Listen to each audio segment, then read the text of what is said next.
And you can see as well how the incredibly righteous ideas of Me Too, when taken to an extreme, could end up causing some externalities that disadvantage women in the dating market. Do you see what I mean? Of course. As you were saying that, I was thinking about that video that went viral of the young girl in the gym who was filming the guy that came over to ask her if she needed help with the weights. Yeah. Do you know the video I'm talking about? Yes, I do. Yeah. So for anybody that it doesn't have the context, a young lady on TikTok set up her camera while she was in the gym, and she was filming a guy and sort of anticipating him coming over to help. And lo and behold, the guy walks over and says, "Do you want a hand with the weight?" and tries to give her a hand with the weight. And then as he walks off, she cusses him out and says basically portrays him as this like predator slash monster. Yeah. And the reaction online was the inverse. The reaction online was siding with the man because he just came over and asked her if she wanted a hand. Of course, we both know that there are very predatory men in gyms. Correct. I've got female friends that have spoken to that. My girlfriend speaks to that all the time. She tells me of her experiences in the gym. But there is another side to highlighting this issue, which causes perfectly reasonable, polite men who are genuinely offering a hand in something, or let's be honest, flirting, to be totally fucking terrified. Absolutely. And this is the difficult conversation that we don't have a lot, which is what's the net.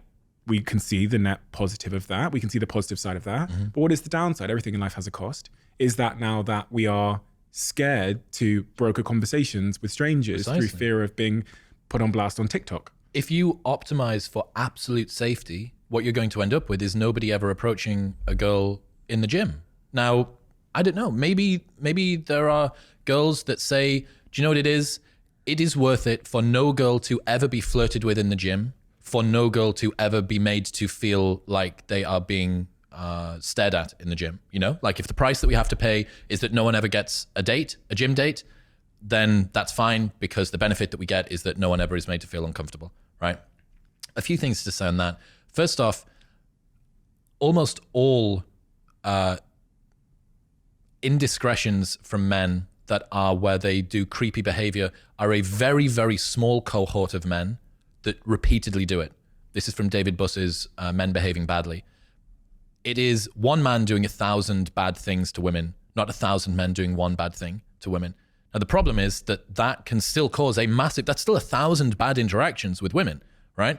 But you have 999 men that are saying, well, I don't behave like that. I've been smeared with this bad brush. And this is an incredibly difficult line for both of us to thread here. How is it that we can talk about some of the challenges that women face in the dating world when there are so many obvious benefits that have occurred to their safety as a byproduct of this? One of the interesting things that I learned about that the toxic gym gaze video was it could have gone either way when it went onto TikTok, right? It was a knife edge. If you'd showed me that video and the comments were hidden and you said, what do you think the reaction's going to be? I go, toss a coin, and that will be, this guy's either pushed. In my opinion, I don't think that he had overstepped, but I don't understand how the world is going to react to this. Now, the interesting thing there is that a lot of people take their cues about what is and is not acceptable social behavior from the way that other people view what is and is not acceptable social behavior. So those sorts of landmark episodes actually end up creating a trend of what people in the real world will consider to be acceptable behavior. So let's say we have a different version of the universe, and in that universe, everybody decided that actually was too much from a man.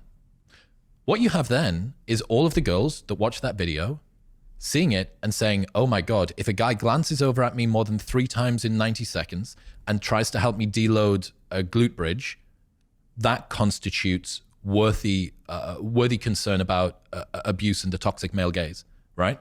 So we have now reset expectations down to a much tighter sensitivity level. Similarly for men, they think, okay, I know that 3 glances in 90 seconds plus assisting someone to deload the plates from a bar is too much. Therefore, At most, I can have one glance during 90 seconds. Do you understand what I mean? Do you see how we would further nerf the world? We would wrap it in more and more and more cotton wool. And then downstream from that, you concept creep this out to the stage where anything is toxically masculine. Like, let's give the other side of the coin. Men overstepping the mark and how men can be better.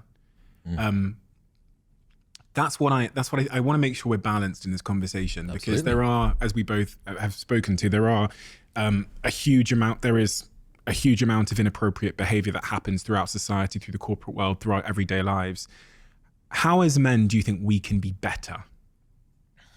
And when I say better, really what I'm speaking to here is know how to approach a woman in a way that is not going to make them feel uncomfortable, intimidated, fearful. And that's the what women speak to all the time. They talk about how they have to walk home with their car keys in their hand because they pretend they're on phone calls when they're walking down the street. These are all things that my sister, my female friends have spoken to. So how as men can we be better?